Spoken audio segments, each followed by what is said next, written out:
নমস্কাৰ আপোনালোক সকলোকে মোৰ ইউটিউব চেনেল টিচাৰ্ছ কৰ্ণাৰলৈ পুনৰ এবাৰ স্বাগতম জনাইছোঁ। বৰ্ধিত তাপমাত্ৰাৰ সৈতে বিদ্যালয়সমূহত ছাত্ৰ ছাত্ৰীসকলে বহু কষ্ট পাই আছে আৰু আমাৰ বিদ্যালয়সমূহত আজিৰে পৰা মূল্যায়ন আৰম্ভ হৈছে বা বহু বিদ্যালয়ে সোমবাৰৰ পৰা মূল্যায়ন আৰম্ভ কৰিব।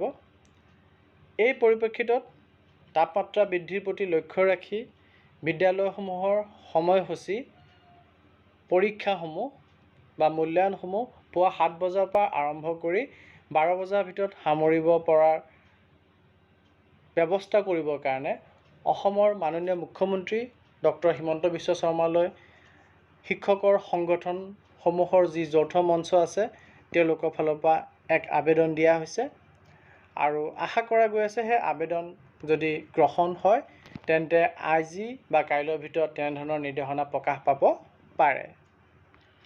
আবেদনখন আপোনালোকে স্ক্ৰীনত দেখিব পাই আছে।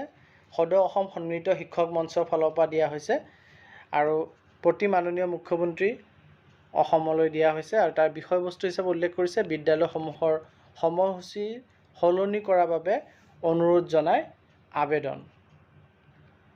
ভিতৰত লিখিছে যে মহোদয় সন্মান সহকাৰে আপোনাক জনাওঁ যে ৰাজ্যত অতি শেহতীয়াভাৱে আৰম্ভ হোৱা তাপমাত্ৰা বৃদ্ধিৰ ফলত ছাত্ৰ ছাত্ৰীসকল ভাৰাক্ৰান্ত হৈ পৰিছে, ফলত পাঠ গ্ৰহণত ফলদায়ক হোৱা নাই, লগতে তেওঁলোকৰ স্বাস্থ্যৰ প্ৰতিও ভাবুকিৰ সৃষ্টি হৈছে। মহোদয় ইতিমধ্যে কিছুমান জিলাত 6 মাহিলী পৰীক্ষা আৰম্ভ হৈছে আৰু কিছুমান জিলাত এই সপ্তাহত আৰম্ভ হ'ব।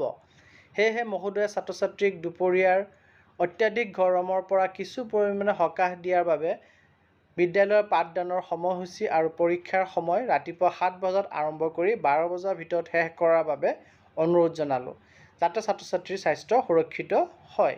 এই মহোদয়ৰ ওচৰত সৰল মিনতি। শ্ৰদ্ধাৰে ৰঞ্জিত বৰঠাকুৰ, মুখ্য সম্পাদক উৎপল চক্ৰৱৰ্তী, মুখ্য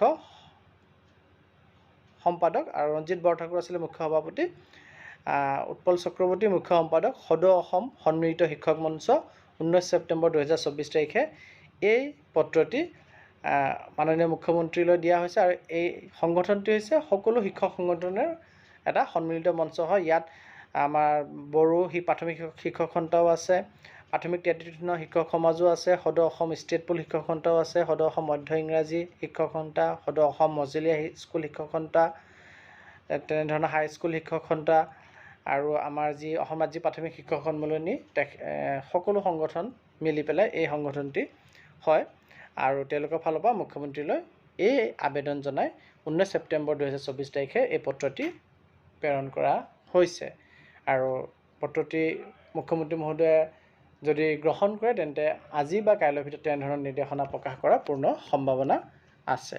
ধন্যবাদ।